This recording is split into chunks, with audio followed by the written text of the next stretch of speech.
Why did the It's on the TV documentary remain unreleased? How many people work for Spin Doctors? What's up with the new album? Where is Mark? And will we ever get to hear unreleased studio cuts from the 90s? The answers to these and many, many more questions about Spin Doctors, you'll get them in this podcast episode.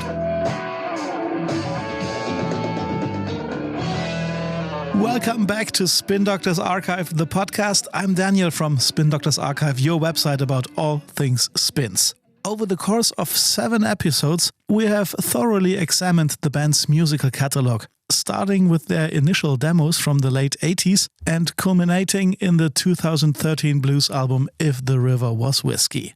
Well, that's above all Aaron Comas, the Spin Doctors drummer.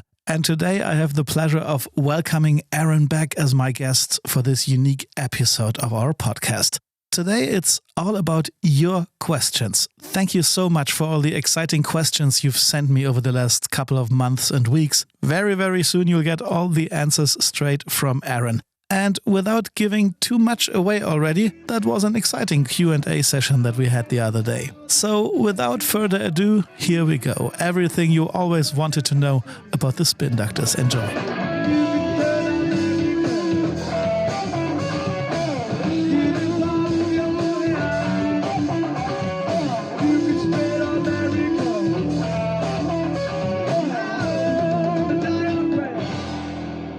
Great to have you here, Aaron. Welcome to the podcast. How you doing, man?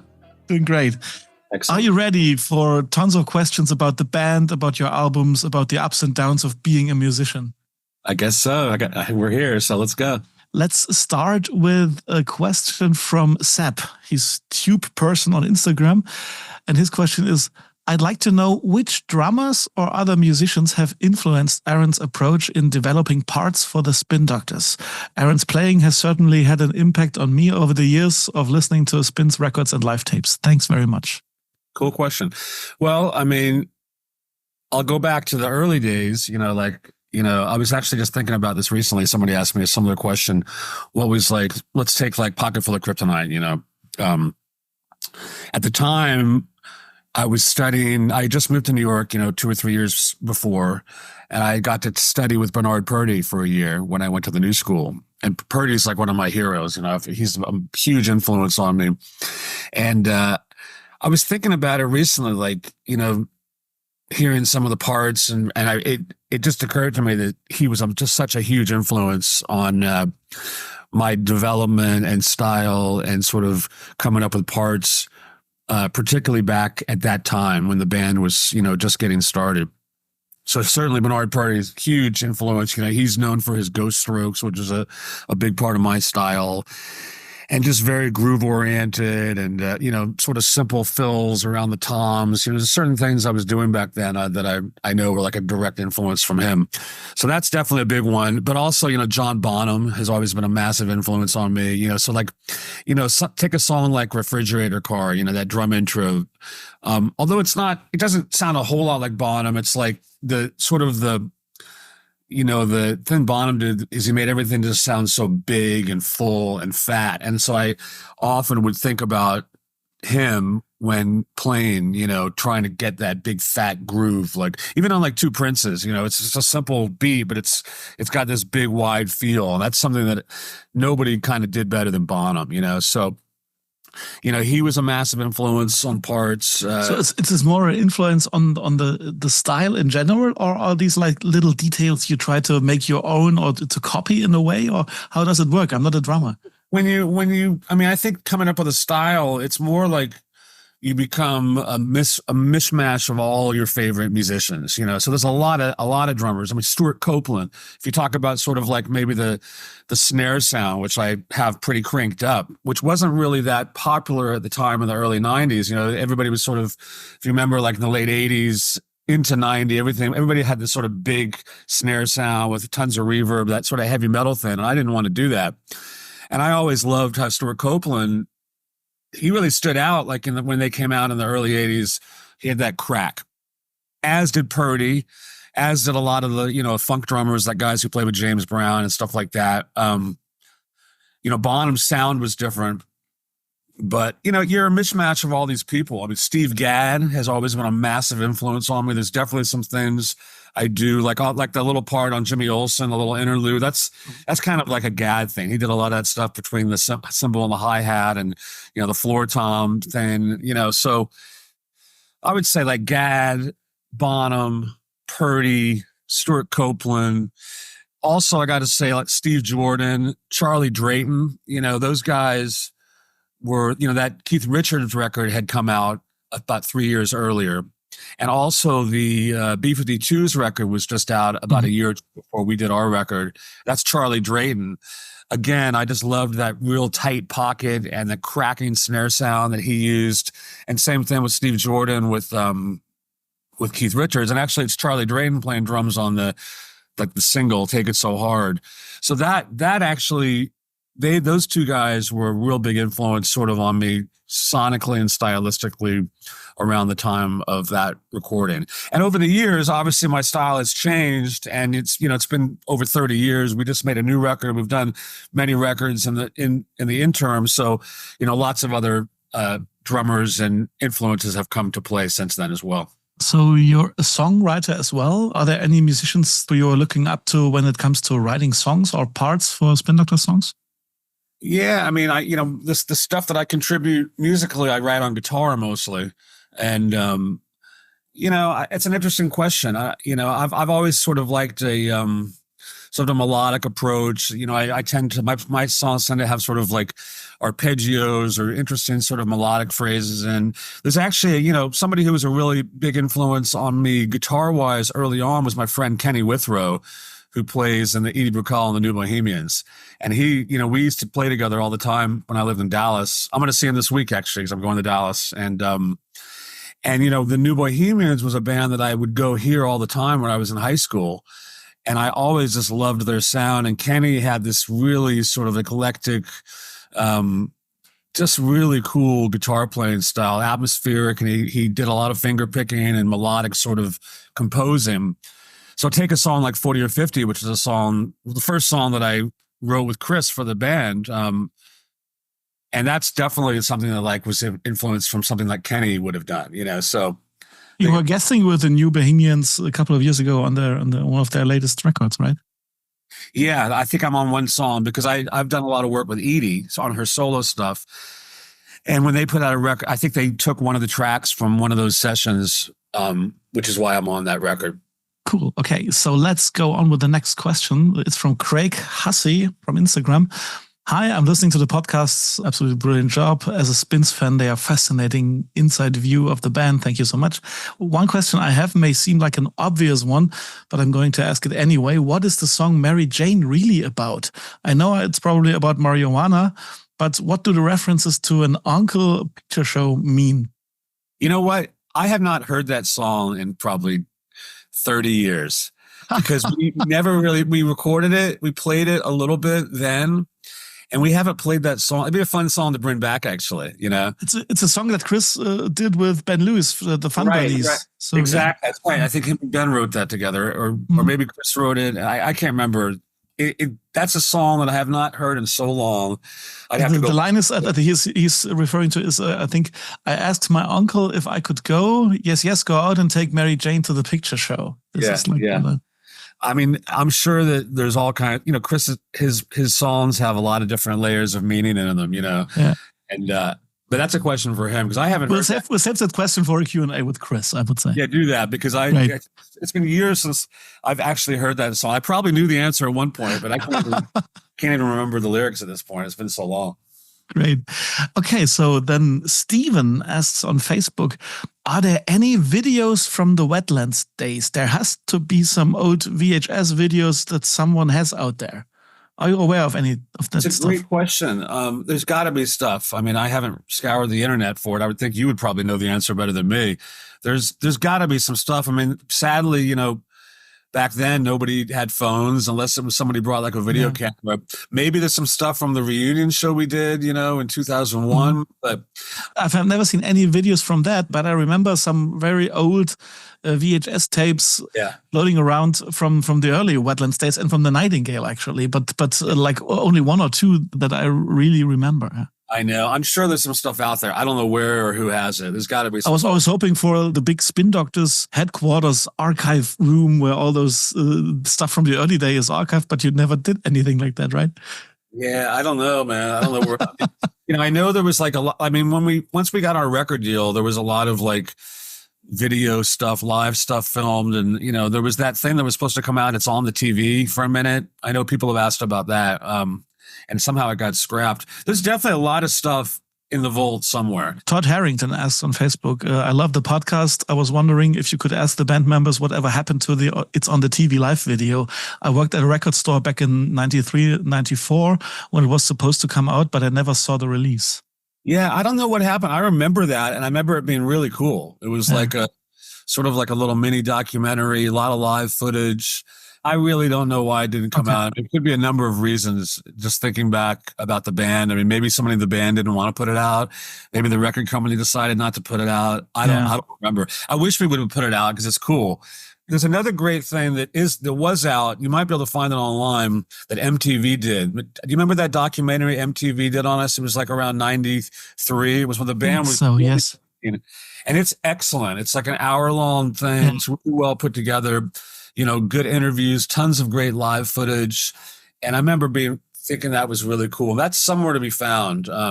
Hopefully it's on YouTube. I will look it up. And if it's available, I will put it into the show notes of this episode. You should, because I remember seeing that recently somewhere. But yeah, it's on the TV. It's one of those things that I'd love to find it and put it out again, because it's probably somewhere in some drawer in Sony somewhere, somewhere. It's hard. That's the problem with record companies these days. Nobody knows where anything is. It's like kind of a shit show with that stuff. Yeah. Let's move on with the next question, and this is like probably one of the most asked questions that we got. Rick, Gordon, and about a dozen other guys on Facebook and Instagram want to know, where's Mark? What happened? What is the situation right now? I mean, without it's. I don't want to get into it too much. I mean, we're fine. We've all communicated recently. We recently did a deal with Primary Wave Music where we sold just a portion of our catalog. So we're all in business together, so to speak, still with all that stuff we did, and nobody will ever take away what great work music we did together as the four of us. And but Jack's in the band now. We're really happy with him. The vibe's really good. You just welcomed him as an official band member a couple of months ago. Yeah, and I think Mark's happy. He seems we've talked. He seems really happy. He's living in Houston. I think he's happily married. I saw he's been doing some other music. So, and I wish him nothing but the best. And there's no bad vibe. There at this point. It's a strange time, and things sort of just happened. And I'm not here to say anything negative about anybody. I've got nothing but good feelings to Mark, and he seems to have the same for us. And I think it's just all cool, and, who knows, maybe we'll play together again someday. I mean, right now you never know.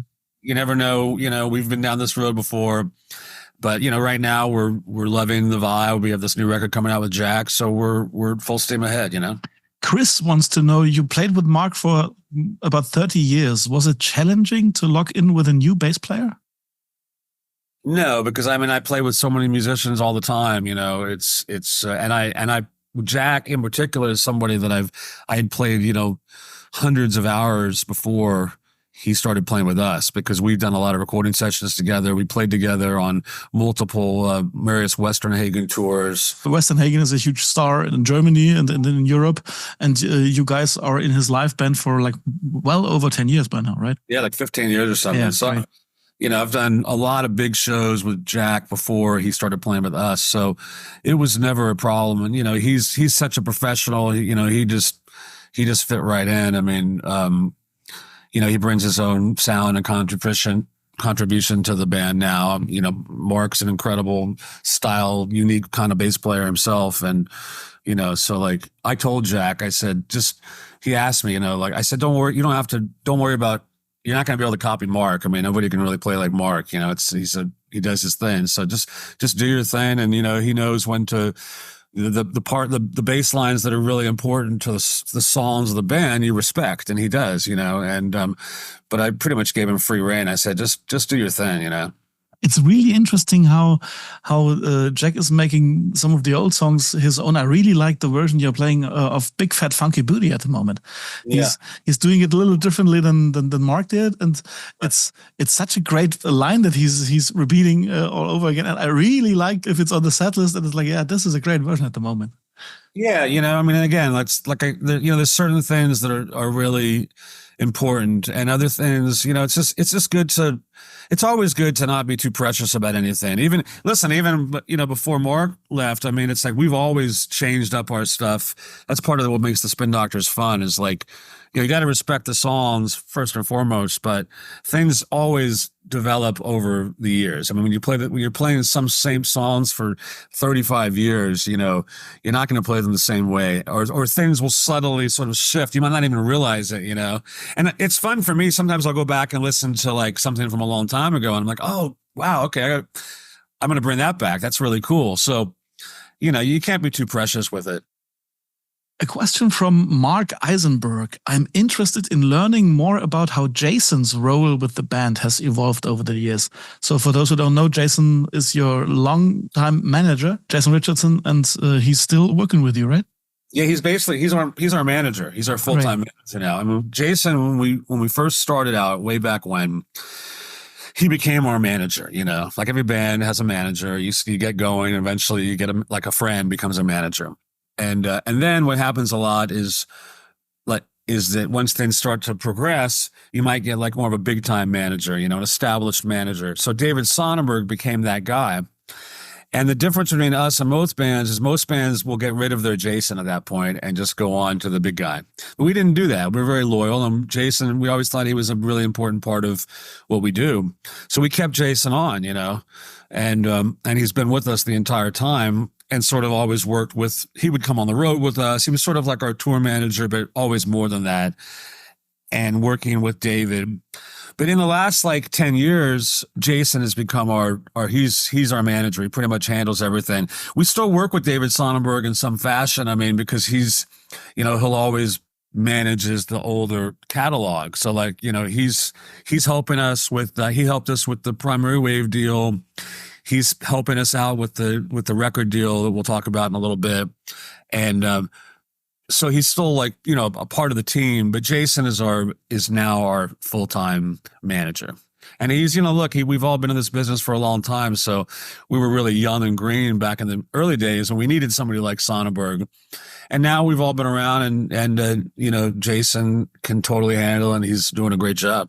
Can you give a kind of a number how big Team Spin Doctors is? Team, what do you mean? Like who? Like social media and public relations, or it's grown. We've always tried to keep sort of a lean, mean fighting machine, because you don't need to have all these people, and it's just a money waste. You don't need it. Sure. So I mean, we have like our lean team is the musicians, us. Jason, the manager. We have our crew. We usually have about 3 guys, road crew. We have somebody handling our social media. You're part of the team. I mean, guys, you do so much, And now, and then, we have a travel agent, and it's all these other things.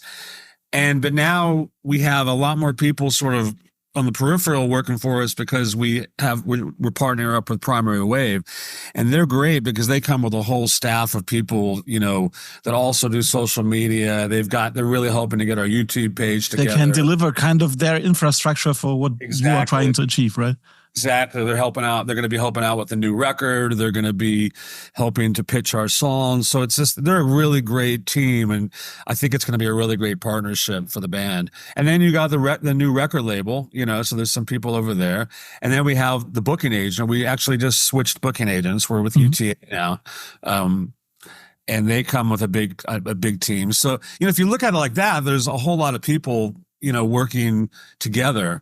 But then there's the inner, the actual band and our people that we hire, Mark was asking, perhaps I'm in the minority, but without prying, I'm interested to learn whatever they are interested, you are interested in sharing about the current business realities of the spins. So you gave part of the answer already. You have a distribution deal with a company called Primary Wave. It's not a distribution deal. It's basically we sold them part of our catalog. So it's a catalog. It's a catalog sale. So basically we're partners with them. So basically, they bought a percentage. So we got paid for that, but we still own a big percentage of our catalog, and they basically will now be very active in promoting the music and trying to get the music into films and commercials and all kinds of things like that, which, before, when we've had to deal with Sony Publishing, and they also own our masters for years, and Sony did a good job, but it's like, they're more like a bank. They pay us, they field requests. Hey, can we use the Spin Doctors on Family Guy, whatever? We got, they email Jason, hey, blah, blah, blah, and we have to approve it. And so, but they're not real proactive. As we're Primary Wave is very proactive. They're actually out there trying to get your stuff placed. So that's a really good thing for us, because as you know, the way the music business works now, that kind of stuff is sort of the bread and butter, and it's, financially, but also just in getting stuff out there. It's how music is heard these days more than in the old days. So that's it's important to have somebody who's taking care of what you've achieved like years ago, and to make sure that new generations are learning about it in a way. Exactly. Right? And they really pride themselves on sort of helping a band's legacy. That's what they do, and so we've had offers like this for a long time, and we always said no, and we were never. So the idea of selling everything was just an absolute no. But Primary Wave was like, we want to be partners with you guys. We're not looking to take everything. We want to help you and help get preserve your legacy and get the stuff out there more. So that's a really great thing, just from a sort of a business point of view, and also just big picture. I think it'll help us even more, because you know how it is. I mean, like, you see some of these bands that have been around a long time, and all of a sudden you get one of your songs on the right thing, and it can open up a whole nother thing for you, So, and they're also going to be partnering up, helping out with the new record as well. So they are in a way connected to the new album and to the agreement you did with Capitol Records, right? We're doing an admit deal with the publishing, which means it's not like a publishing deal, but when you do an administration deal, basically we'll own all the publishing, but you give away a small percentage, and they basically will collect all the money, but they have a stake in it, so it's in their interest to try to get those songs pushed as well. This is really, really interesting stuff, if you ask me. Yeah. So what is the role of the record label with the new album? So it's Capitol Records, right? So we signed with Capitol Records. So the new record is going to be out on Capitol. And there was a couple reasons why it took so long for us to get this record done or released, which is coming out soon. And that part of it, since the guy's asking about a business question, we've been stuck in a publishing deal with Sony for like over 30 years. And part of the contract that we signed, which was a normal contract, but it said we had to release 5 records on a major label for our contract to end, and then for our publishing to come back to us. So basically, we needed to get a major label to do that. It's hard to get a major label. So we want that Sony, that publishing deal to end. So, there was a lot of really great independent labels that we could have put the record on. We probably could have put the record out a year and a half ago had we chosen one of those. But we wanted to end this deal with Sony. So the previous albums, like If the River Was Whiskey, that wasn't a major. Count as that was not a major label, right? I was not going to say that was an indie record. So I think we had 4 records on major labels. The first record, Kryptonite, it's full studio. Kryptonite, Turn It Upside Down, You Gotta Believe in Something, and Here Comes the Broad were all major labels. Nice Talking to Me wasn't a major label, and neither was If the River Was Whiskey. So it's like we've been in this world where how can you even get a major label deal these days? It's like impossible. What are labels anymore? It's so weird. So basically, one of our deals, and this is really sort of getting into the business aspect, like this guy asked, one of the things that was contingent with the Primary Wave deal was that they said they will help us get a deal on a major label to help put out the record mainly, but also because it'll end our publishing deal, which gives back more of the pie to us, which is good because we sold a certain percentage to them. So we're getting this back. So we end up in a really, really great place. So anyway, we ended up with Capitol Records. And to answer your question, what do they do? What does that mean? Well, it's 2024 and I don't think labels do much of anything these days. I mean, they're going to put it out. We're going to try to get as much out of them as we can. It's not like we got some big advance, they're putting out the record. We're definitely going to do vinyl. It's going to come out digitally. It's coming out everywhere. Are they going to put some, it's not like, 1993 where, they put a shit ton of money and you go to top 40 radio, and then, it just doesn't work that way anymore. So it's a lot, it'll be up to us to get out there and promote it. And that's another really great thing is the team at Primary Wave, I think they're going to be more helpful in the promotion than probably Capitol will be, to be honest with you. So it's a nice team, but it's a good question because the record industry is so different now. It's a completely different world than it was like 30 years ago. And albums are not that important anymore compared to live tours and so on. But still, you need to be present. You need to put stuff out. Yeah, it sounds complicated to me, actually.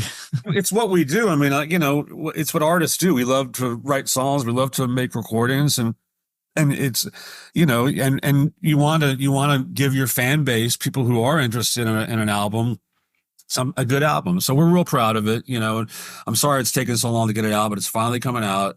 And now you know why it's taken so long. That's why it's taken. That's actually exactly why it's taken so long.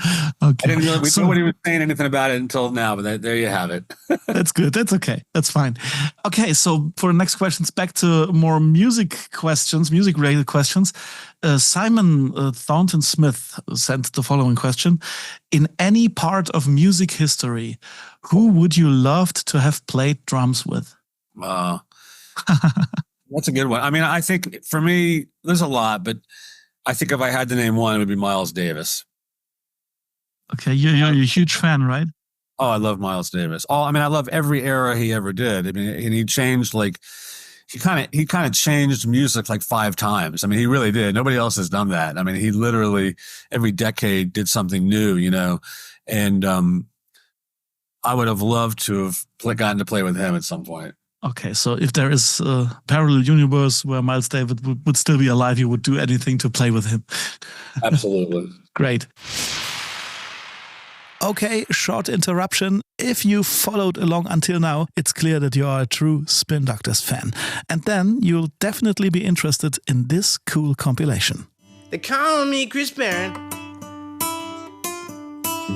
Chris Barron is my name. SpinDoctorsArchive.com proudly presents the best of the Chris Barron Thirsty Thursday Happy Hour. It's the Chris Barron Thirsty Thursday Happy Hour.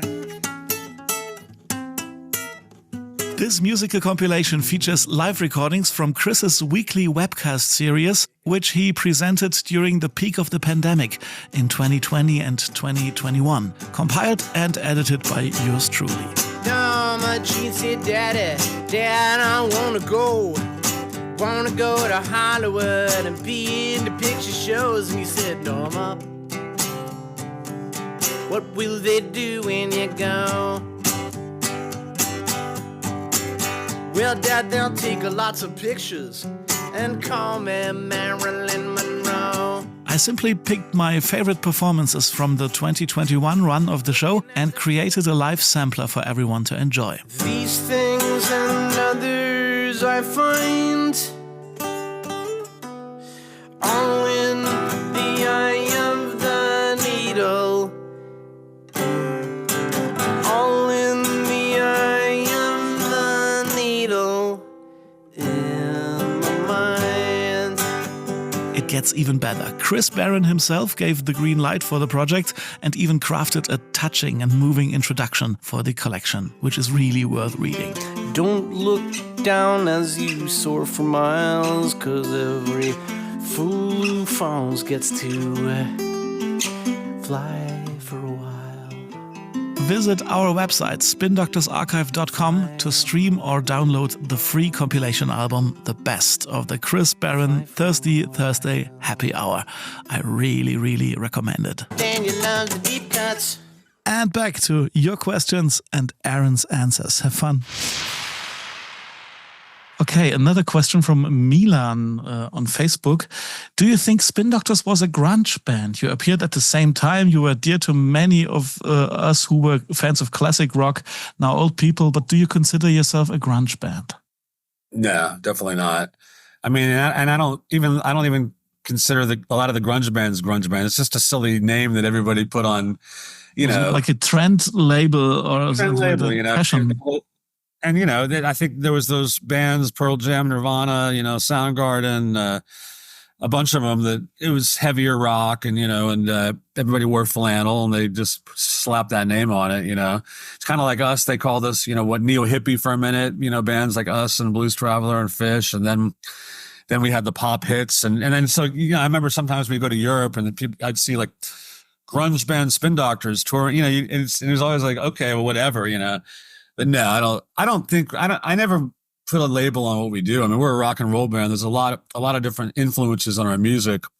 We certainly have some more, like a song like Refrigerator Car, I guess you could be like, oh, that could be grunge, but it's just a heavy rock song, dark, heavy rock song. And, so no, we're not a grunge band. Okay, so Spin Doctors are not. You can call us a grunge band if you want to call us a grunge band.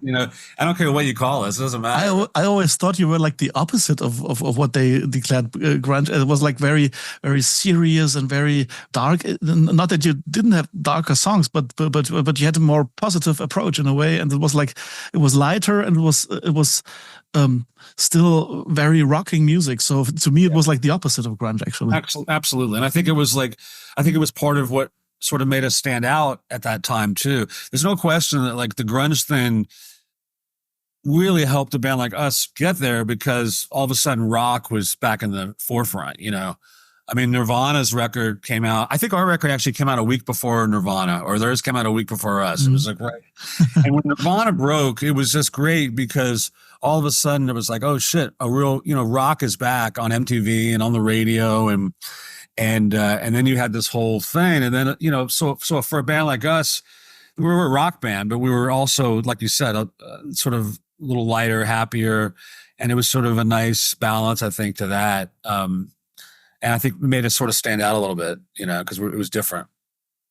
The following two questions, I think the reason for those guys asking this is what we were discussing on the previous episodes when we were going into detail for the albums, and we were talking about unreleased songs. And of course, the diehards have like the one question: Can we hear that stuff at some point? Two of those comments for you. Nick Fiorello asked on Facebook: Is there any chance we can hear snippets or clips of some of these unreleased songs on future podcasts? Hearing Aaron talking about studio recordings of If You Ever Need a Friend and some of those Trips Weed songs got me super excited that they even exist. Some of those songs were bangers and they are just forgotten to time. This is one comment. And the other is like Marcos from Brazil. Hasn't the band considered putting out a compilation of unreleased tracks, either live or studio or mixed? Even though I'm sure each had its reason not to be released or even more properly recorded, I'm sure there would be enough good material for this. Also give Aaron a shout from Brazil. The band should definitely come back and play here. There's actually an annual blues and rock festival in Sao Paulo that would be perfect for them. Cheers. Definitely would love to come back there. Yeah, I mean, there's definitely a lot of stuff, I guess, that we recorded for records that didn't make it. A lot of demos that never made the final list to go in the studio and record. You probably have a lot of them. I mean, as far as I'm concerned, just leak them. I don't care. Okay. Put them out. Okay. I mean, who cares? It's like these days. I mean, I'm afraid the police is knocking at some point, or some former Sony heads or something like that. I don't think they have a fucking clue. Where what's what. I mean, I wouldn't worry about it. You heard it first. Maybe we're doing something like some snippets or something like that. Let's see. You could always put something out on your page. You do. If you want to. Some of those demos you have. I mean, I don't see any reason why. I mean, I don't see us ever really making like a release with those, and some of the stuff, it's different members, and different different versions of the band. So it's like, maybe people wouldn't want it to happen. So my thing is just like, if you have it, there's already live versions of those songs out. So sure, that's true. A demo is just a live version that was cut in a studio, right? So it's not like those versions are anything you have wouldn't be like completed anyway. So just send it to that guy. Send it, Yes, I sent Nick Marcos. Send it to Marco. Check your email. Exactly. Okay, cool. I got some comments. I collected some comments about some of the podcast episodes that I would love to share with you. It's not exactly questions, but some impressions about what people thought about the records. So if you want, I can read you some of those, and you can react or say something about this. Our good friend Dave Engelman commented on the Turn It Upside Down episode. Just as Aaron mentions what the band was going through when this album came out, I also associate where I was as a fan. I would say I was too obsessed with the band at this time and over-analyzing everything. For example, in my hardcore fan mind, I already had Big Fat Funky Booty and At This Hour on the Up for Grabs CD, so I didn't need them released again as studio cuts, even though that live EP went out of print. Anyway, moving on, I love other things about 1994 and this period of time with the band: the Cooler gig in February 94, the 2-night record release event at the Bottom Line in June, Woodstock 94, also the great B-sides that were officially released, Uranium Century, Stop Breaking Down, and so on. And then he writes, Cleopatra's Cat will always be an old school fan favorite, even though it basically bombed as the lead-off single. Screw the pop fans and the other haters who didn't like Cat. That song goes way back with Blues Traveler, even playing it in concert. Great podcast, love it. Happy Turn It Upside Down 30th anniversary. Yeah, that's cool. Great comment, right? Yeah, I like it. I mean, yeah, it's great to hear that, because it brings me back to, we did do a lot of really cool stuff around that. And, it was also a pretty tense time in the band. I mean, as you know, Eric left the band like during that. So yeah, we were talking about the tensions that there were apparent in that time. Yeah, hearing all that, we put out some really cool stuff. The Cleopatra's Cat thing, it's always been a classic Spin Doctors song. I think it would, in hindsight, I think we probably all agree it wasn't the right choice to put as your lead-off single, but that's what they wanted to do. Our manager and the record company really pushed for that, and we kind of liked it at the time, I think, because, and I think it was just not a good decision, but our feeling was like we had just been overexposed with Two Princes. It was just so much in everybody's face for so long. And I think we were overconfident, thinking, okay, we come out with something really cool that really shows this other side of the band. It'll work, but it didn't. It just wasn't. Mm-hmm. I often wonder what would have happened if we would have put out "You Let Your Heart Go Too Fast" first. It might have actually been because I think that song peaked at 41 on the top 40. Yeah, it was almost the top 40 hit. Almost, So I was like, I'm sure that if that would have been our debut from that, it would have been a top 40 hit. And, it's likely. Whatever. It is what it is. You can't, you make these mistakes, and but I think musically it's a cool record. It's nice to hear those guys' comments about it. Little 16-year-old Daniel in Germany was absolutely blown away by Cleopatra's Cat when he heard it first on MTV back in the day, and I was like, okay, this is totally different, but I know why I fell in love with this band. So the fans, the hardcore fans, loved the song, and the public didn't get it in a way. Yeah, exactly. That's my version of the story. Anyway. No, you nailed it. That's it. Okay. Another good comment, this time on "You've Got to Believe in Something" on the episode we did on this one, from Jason. I'd love for the Spin Doctors to play songs from "You've Got to Believe in Something" live, but since Eric wasn't in the band when it was released, it's doubtful that they ever will. Still, I wish they would add Miss America or Marcy of the Air too, because those are fantastic songs that were recorded during that time but didn't make the record. So, Aaron, do you think there's any chance of the "You've Got to Believe in Something" or even "Here Comes the Bright Stuff" to be on future set lists? I think for a long time it wouldn't have even been brought up. Like when Eric came back in the band, and he's been back in the band for a long time. He was barely out of the band when you look. But we did happen to make 2 records without him. The idea of doing any of those songs was just never even brought up. And I think just sort of like a silent, like, we're not going to do those. We're only going to do songs that we all 4 did together. But I kind of feel like now that Mark's not in the band, that rule kind of doesn't apply anymore because, so I think, I mean, we have a lot of new songs that we're enjoying playing, and but I think that the vibe inside the band is so relaxed and cool these days. I don't think Eric would have a problem. I think if we were like, hey, let's do this song off Here Comes the Bride, let's do this song off, I think he'd probably be fine with it at this point because everybody's grown up. We're just more relaxed now, and it's not a priority. It's not like we're thinking about it. I mean, it's cool to hear like some people who are interested in that. But I think right now we have like, what is it, 11, how many songs are on the new record? 11 new songs, I think. 12 new songs, so like we want to play those. We've been playing those. We're going to want to play more of them this year when the record comes out. And we have a lot of other songs, And most of your shows are like 75 to 90 minutes, so the time is kind of limited. You can only do so much, so I don't think that's a priority at all. Mm-hmm. But to answer the question, could it happen? Would it happen? I think it's possible. Okay. Another question from Dave, also about the You've Got to Believe in Something episode. And this is actually a question I got quite a few times. I absolutely love You've Got to Believe in Something, and I love the podcast about it. Listened today, and it was great.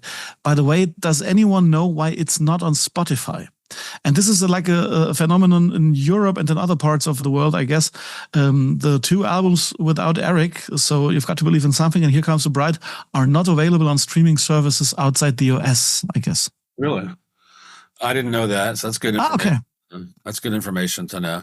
I'm not sure why. I'm going to ask Jason about that. Yeah, please do. I've heard wasn't Nice Talking to Me not available for a while. Nice Talking to Me is available. It was not available at some point, but it is for a couple of years. Homebelly Groove is available as well, and so is of course If the River Was Whiskey. But there are like 5 tracks of You've Got to Believe in Something that are available as they are on the retrospective album you did for Sony in 1992. So Here Comes the Bride, You Gotta Believe in Something are not available in Europe. No, just a few tracks of You've Got to Believe in Something. They're not available in Europe, not in the UK, and I think in other parts of the world as well, but they are available in the US. And it's just Spotify? Like, how about Apple Music? Are they on that? As far as I know, it's on none of these. It's not on Amazon Music, and it's not on... It has to be some kind of whatever streaming, who knows? Well, I'll look into it. You know what else I got to say really bums me out? What bums me out is that when we put out Homebelly Groove, it seemed like a race up for grabs. I wish that you could still get Up for Grabs. It's nowhere. So it's become this like collector's item CD if you have it, or cassette even. But that's another project. I'd love to try to get that back up because I think, there's some really great versions of some stuff that didn't make it onto Homebelly. Yeah, it's three different songs. It's a different version of Little Miss. It's At This Hour, and it's a Big Fat Funky Booty. And it's a great it's Little Miss before Eric started exactly. Without the lick, yes. That's going to be a project of mine because, I feel, and I remember why we did it differently is because we figured, okay, if we're going to if we're going to re-release it and add songs, let's make it a little bit different because people already have that. That was sort of because we respected guys like you who really, wanted to hear different stuff. We didn't want to just throw out another live record of the same, like, let's do this and add a few songs. So we were like, let's switch it up. But what I didn't realize at the time is that it was going to basically erase that from the world, So, this is before streaming too. So, but I'd really like to try to get that back up because I think in some ways I like Up for Grabs more than just as a body of work more than the other one. It's just all from the Wetlands. It's something about it, in my opinion. The other one it was a great album. Yeah, and it was our debut. It was really our debut. And Homebelly was cool, but it was kind of a way for the record company to try to make some more money off the success of I like that on the cover it said includes previously released material. Most albums at that time it was like includes previously unreleased stuff, and it was like previously released, right? Released. It's cool, and I remember we were all into it. I remember specifically we were down in Miami, and David Sonnenberg came down, and he was like, Epic wants to re-release Homebelly Groove, and Up for Grabs, add some stuff, and I got the idea. It was like because Kryptonite was blowing up, so it was like this Up for Grabs was kind of just sort of forgotten. So it was this sort of new, so it made sense. But I miss Up for Grabs. So I really like the idea that you get out of this podcast and you will have some homework to do. Like, I'm going to call Jason right away and say, we got 3 things we got to do. Up for Grabs back on streaming services. And what about the other albums in the rest of the world? Exactly. And here's where we are in 2024. Think about it for a minute. Up for Grabs. So somebody's going to call somebody at Epic, hey, we want to put, and then they're not going to have any idea what it is, you know. What the hell is this? I'm going to call you and be like, hey, send me that CD. And then, you know, they're going to take the CD and like, that's how fucked up the record industry is now. Yes. Some of these remasters, I know that people sometimes just grab a CD out of a drawer and that's what you're getting on, you know, it's not like they're fine. If you guys need a copy of Up for Grabs, please call. Okay. Wouldn't it be nice if they could? I'm hoping they have the actual, you know, 1/2-inch masters, like everything was, and they could do it for real. You know, that's the way it's supposed to be done. That would be great. This, you know, Jason's busy, but I'm gonna make that a little pet project of mine. I think it deserves to be out there. It's the first thing we did. Absolutely, great. Good luck in doing this. Thanks. Okay, the final of those comments from the episodes is from Chris about the Here Comes the Bride episode. And if you remember, I was raving about the version of Pray to Bears that you did live back in the day. And he writes, totally agree with you about the 97 to 99 version of Pray to Bears. And I'd kill to hear studio outtakes, especially Rhinestone and all those tunes you mentioned that no one else has heard. Never put it together myself, but in retrospect, it makes a lot of sense that Aaron was inspired by Beck. Similarly to Beck's work around that time, despite the fact that the studio was used heavily as an instrument and arranging tool, it doesn't feel dated. To me, it's quite an achievement for a 1999 home studio record and a testament to Aaron and the band's taste and expertise. I'm pretty glad it was a Spin Doctors record and not a Jason's Wedding record, because I may not have heard it when it did otherwise, and it ended up being a formative album for me. And as a weekend warrior musician, I still find myself ripping off some of Ivan's licks up until this day. Cool. Yeah, I'm always happy to hear people who found that record and like it. It was sadly, as you know, Chris lost his voice and it didn't get out there. It was a pretty good push from Universal, and then it just, we couldn't tour. So I'm always happy to hear people who found it. It's a record that's really close to me. And yeah, there are definitely some good outtakes, Rhinestone and Pray to Bears, to name a few, but there's a couple songs that could still make it. Like I would like to see Pray to Bears on the next record. Oh, me too. I really think I was telling you this in 2005. Yeah, I think we could do a great version of it, and that was a great version we did. That was a cool. Iran really played that really well. It was, and having Ivan, it was cool. But I think there's a good chance that song will get recorded one day. There's a couple.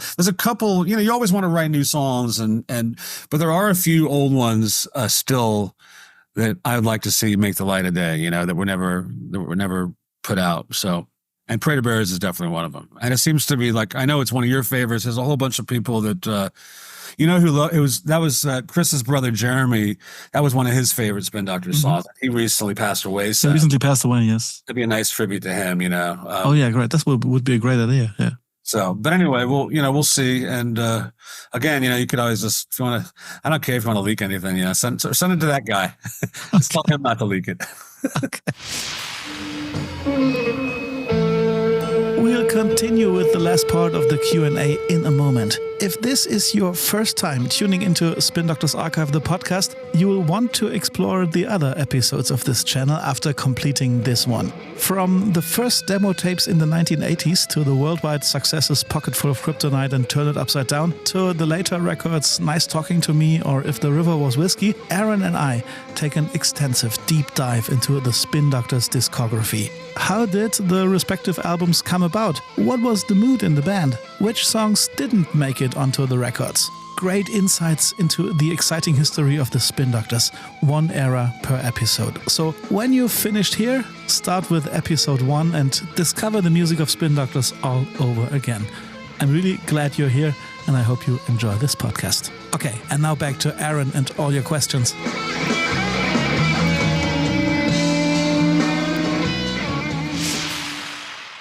Another Chris is asking, How has touring changed in the post-COVID era for the band? Well, I mean, at first it was really difficult because those first couple of years back, it was, you had to wear masks to fly. You often had to take tests to go to venues. If you were leaving the country, you had to fill out. It was a lot to do that. Those first couple of years, you did what you had to do if you wanted to do it, and, now that's all, of course, gone. And so I think everything just feels like it's back to normal with that. And I think people are out hearing live music, everybody's glad that's behind us, so it just feels like it always did at this point, but those first couple of years were tough. So you would consider it to be back to normal by now as touring daily business? Pretty much. I mean, I think everything's pretty much normal. Look, we fly a lot. We've always flown to most of our shows, and that's a pain in the ass. I think flying has just gotten worse and worse. Maybe, I don't know if COVID affected that, but it seems like ever since that, the airports, the flights, the delays and cancellations have just been kind of brutal. Mm-hmm. So that might be some kind of long-term effect from that. But listen, man, it's like, if you want to do this, you just gotta, we love playing music, and it's a great job. And, there's just a lot of bullshit that comes along with it, and you either are up for it or you're not. You got to deal with it. If you do it. I think one of the most stressful things being a musician must be like waiting all the time, right? You play like 90 minutes, and you have to wait like 4 hours before getting on stage in the sound check, and there's more waiting and so on, right? Yeah, it's a lot of long days in hotel rooms, and the early morning flights. A lot of early morning flights, but we're hoping to do more actual real touring this year. Now, cool. It's going to be. I think this is going to be. We've been pretty busy the last few years. I think there's no question this next year is going to be the busiest year we've had in quite a while. Another question from Simon. Aaron said that he does the set lists for all the shows. What would be his ultimate set list? For me, it would have to start with, not for me, but for Simon, it would have to start with Jimmy Olsen's Blues, have Larrabee's Gang, Fisherman's Delight, and Freeway of the Plains, and then another 50 or so songs. Okay, what were your must-haves in the ultimate set list for you? That's a long gig. Listen. I mean, I try to. It's kind of a big responsibility. I mean, I've just sort of, the guys just sort of like trust me to do it, and I try to look at the big picture. When you're out there, you have to. You gotta I try to mix it up every night, but there's also certain songs, of course, that people expect us to hear.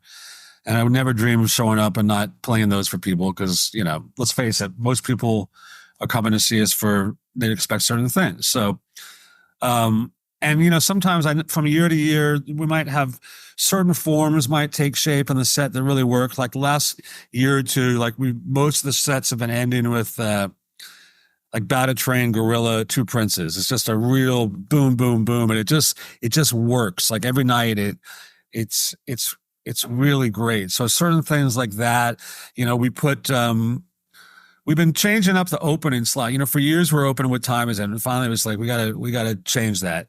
And so I've been really mixing, you've seen, I've been mixing up the opening slot a lot and putting What Time Is It later, which has been really great because you play songs different in different parts of the set, and I notice when we're loose and warmed up, a song like What Time Is It can really open up, and a lot of things are happening now with that weren't happening maybe if you open with it, and Jimmy Olsen, we used to do that in the middle of the set, and I would put Little Miss sort of somewhere up front, and Chris asked me that switched lately, right?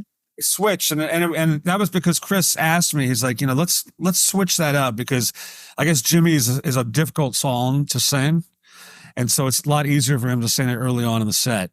The sing along also works in the other part of the it's fine. set, right?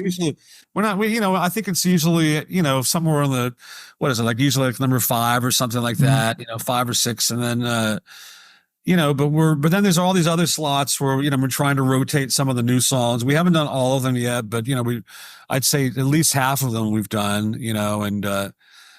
And then some of the older stuff like Bags of Dirt, or Funky Booty, or, things that sort of come in and come out. Freeway, we were doing that for a while. We didn't do that a whole lot this year, but they're all going to come back. But so I just try to mix it up, but I really think about like where we're playing, what kind of a venue it is, what kind of a crowd it is, and try to, put on the best show you can for people. You're there playing, you want it to go over well. You know what I mean? I know, like, for you, it might be great to see, like, Pray to, all these obscure songs. Of course. It would be like the worst set list for the rest of the audience. Yeah. For the rest of the world, you have to sort of like, but we've always, listen, I mean, we pride ourselves on switching it up from night to night, but certain patterns and shapes tend to sort of happen every year just to make the show as good as it can be, Cool.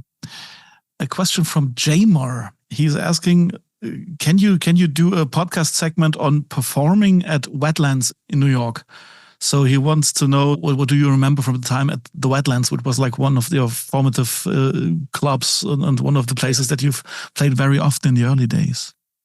Well, it was just a great place. It was just a great scene. And it was sort of like, for us and a lot of bands, it was sort of like the final, you did all these other places like the Nightingale and the Continental and the Montocani and the Monteperso. And then you moved up. Wetlands was sort of the last one because you could stuff about 900 or 1,000 people in there. And, but it was just a great vibe. I mean, it was kind of like, you walk down to the basement and it was like a weed den. I mean, you thought you were in Amsterdam. There was like kind of like no rules. Everybody got away with anything. This is New York back in the, early 90s, late 80s when, you couldn't do that now, and it was just a great vibe, man. They had a really great booking policy there. It was a real scene. It was a real sort of deadheady scene, which was cool. And we did epic gigs there, And, but they booked all kinds of stuff. It was like all great clubs. They booked all kinds of, they had punk rock, they had ska, they had, I think every band at that time went through there, Pearl Jam played there, and a lot of bands went through there. But it was home base for us on Blues Traveler, and we had some epic, I definitely remember some incredible gigs there. And I think we always played musically. I think we really had some of our best shows there back then. We always had guests coming, Arnie Lawrence would show up and sit in. Popper would just walk in, and show up on stage and play. And, Warren Haynes sat in with us a number of times there.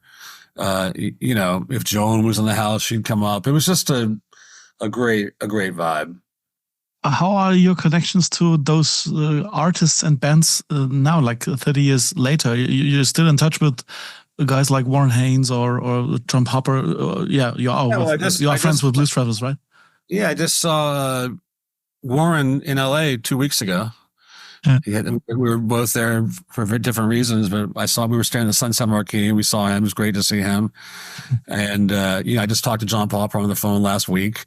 Those guys are great. And we're hoping to do some shows with them next year. And Joan, I've been playing with her for years. Yeah, Joan Osborne, of course. Yeah. Osborne. She's got a live album coming out actually. I think early this year. That was when we did some of the Bob Dylan shows with guests. So this live album, you did a great Bob Dylan songs album with her, right? Exactly. And then she did a tour with that, and we had some guests. We had Amy Helm, Robert Randolph. Oh, great! It's a great record. I heard it recently. It's a great live record. It's coming out soon. So more stuff to look forward to. We're all still friends. We're all still doing our thing, and we're all still in touch. Cool. So the final two questions of our little session. It's from another Chris, actually. What is your favorite song to play from Spin Doctors catalog at the moment? And what is your favorite type of venue to play? Club, theater, stadium, festival? Favorite song to play at the moment? I think in the last year or two, I think Bout a Train has emerged into something it just, every now and then a song just sort of takes a new shape and it takes on a new life. And somehow that happened these last couple of years. And so that's been, I guess I don't like to pick favorites. I love playing all of them, but that's just been a really, great song. Really a lot of fun to play. You know, it showcases everybody. I mean, Chris sounds amazing on it, and Jack and Eric, and there's a lot of interplay, and the middle and the end section have really developed into this sort of group improvisation thing. It's you know, really cool. So that's one of the coolest things is when you see a song that you've been playing for so long and it kind of takes on a new shape, you know, and that's really exciting. That's one of the coolest things. And it's one of the things I love about the Spin Doctors is that, you know, that can happen at any point with us. All of a sudden, just something completely different will happen, and it may stick, or it may only do it once, you know. Mm-hmm. And a lot of that kind of this year, I noticed a lot of. There's been a few instances like that. Like, what time is it? Like, we've been segueing what time is it into Lady Kerosene. Yeah. There's this whole middle thing in what time is it? It's totally different than anything we ever did. And you know, it's not like we talked about it. It's just these things just happen, you know. That's great. And that's what great music is about, you know. Cool. And what about the favorite type of venue? I mean, I like playing outdoors because it just sounds better. You know, we can be loud, and it just works. I like outdoor venues where the sound can just carry, you know. I mean, I also like playing like a nice small mid-sized theater is awesome too, you know, when they sound good. That's a really great thing. I don't like playing clubs at all. I hate playing clubs with this band because I think we're too loud for clubs, and it's just, I mean, I think sometimes the other guys like doing that, but I don't like it. You're made for like larger stages sound wise, right?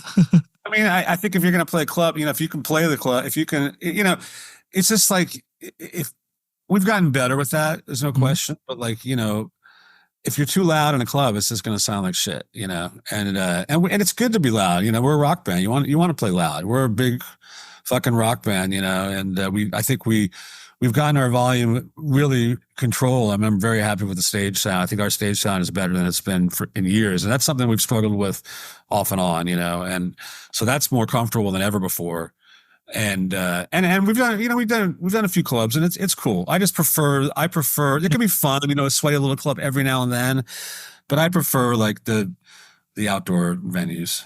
Talking about great venues, you played the Waldbühne in Berlin in 2024 with Marius Müller-Westernhagen, and this is like one of the most famous live locations in Berlin. How was playing Waldbühne? Incredible.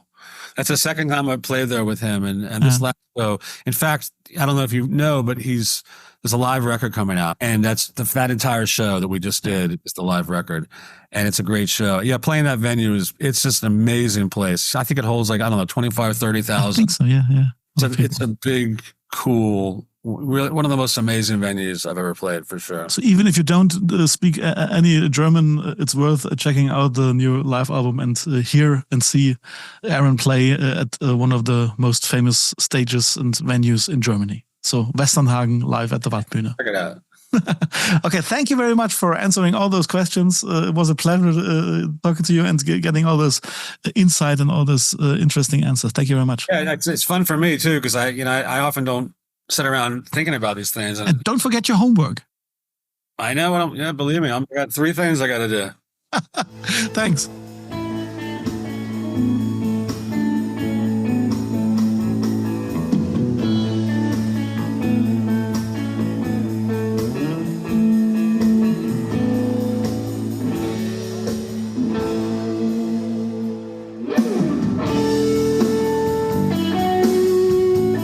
That's it for today. Thanks for all your questions, and of course, thanks to Aaron for all the answers and for his time. Well, this podcast project has actually come to an end. It was always my plan to take this journey through the discography and finish with a Q&A.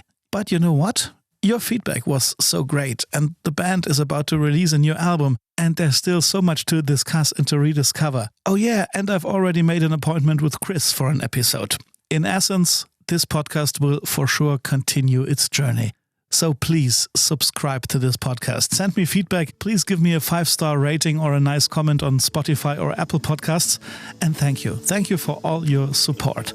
Don't forget to check out spindoctorsarchive.com for all the latest news on Spin Doctors.